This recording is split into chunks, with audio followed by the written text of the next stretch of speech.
Von einer Facebook-Gruppe wurde ich gebeten, mein Gaswerk Einen an der Waffel mal vorzustellen. Also sage ich dazu mal ein paar Worte. Was mache ich? Warum dauert das so lange? Wie kam ich überhaupt auf das Thema Gaswerk? Aber jetzt kommt erstmal das Intro.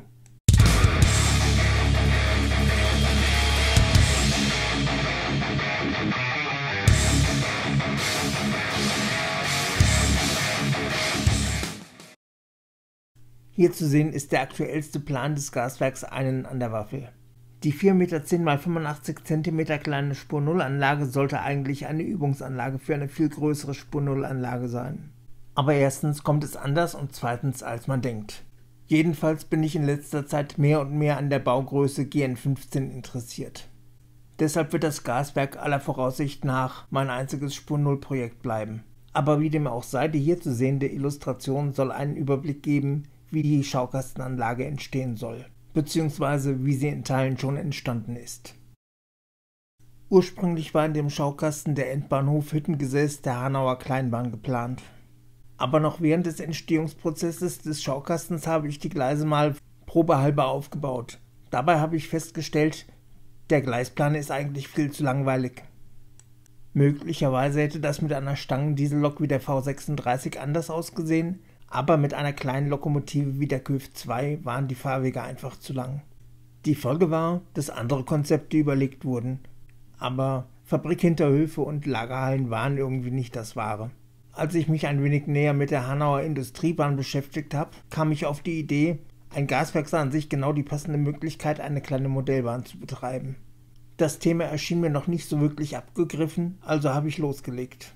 Ziel war und ist es, die Anlage möglichst billig, also nicht preiswert, sondern wirklich billig zu bauen. Die Hintergrundkulisse habe ich selbst gemalt und die Gebäude wurden aus Trittschalldämmung gebaut. Nähere Infos gibt es in Teil 25 und Teil 26 meiner Modellbahnplanungsserie. Die entsprechenden Filme sind oben rechts über Infocard verlinkt. Natürlich sind die Links auch in der Videobeschreibung zu finden. Und jetzt nochmal ein Blick von oben auf den Bereich vor dem Maschinenhaus. Die Straßen rechts und links der Weiche am unteren Bildrand sind aus Gips gemacht, der Rest wurde aus Styrodur oder Sand geformt. Der Gleisschotter ist eigentlich schwarzer Fugensand der Körnung 3 bis 5 mm. Aus ihm wurde die passende Körnung für Spur 0 herausgesiebt. Hier sieht man den Gleisschotter etwas deutlicher. Ebenso deutlich sieht man die stark modifizierten Lenzgleise.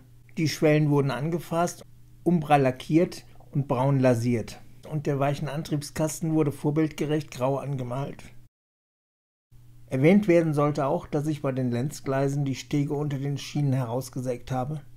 Wer mehr zur Alterung von Gleisen wissen will, der sollte mein Quickie Nummer 3 angucken. Da geht es genau um dieses Thema. Der betreffende Film ist über Infokarte oben rechts in der Ecke und in der Videobeschreibung verlinkt. Und zu guter Letzt wäre dann noch die Frage zu klären, warum dauert es denn so lange? Warum geht da nichts voran? Dieses Bild aus der Bauzeit des Schaukastens ist schon einige Jahre alt. Aber wirklich was passiert ist eigentlich nur in der rechten Hälfte des Schaukastens. Aber der Grund, warum das so langsam vorangeht, ist eigentlich relativ schnell erklärt. Für mich ist die Modellbahn ein kreatives Hobby und kein technisches Hobby. Das heißt, ich kaufe Fertigprodukte nur, wenn es sich überhaupt nicht vermeiden lässt. Letztendlich klebt ein Maler auch keine vorgefertigten Motive in sein Bild. Entsprechend wurde jeder Backstein auf der Anlage manuell geritzt. Und natürlich wurde auch jede Platte vom Schieferdach des Maschinenhauses manuell ausgeschnitten. Naja, und das braucht halt eben seine Zeit. Aber so ist das halt. Und ansonsten gilt Daumen hoch, abonnieren, Glöckchen klicken, Videos angucken und die Videobeschreibung ansehen.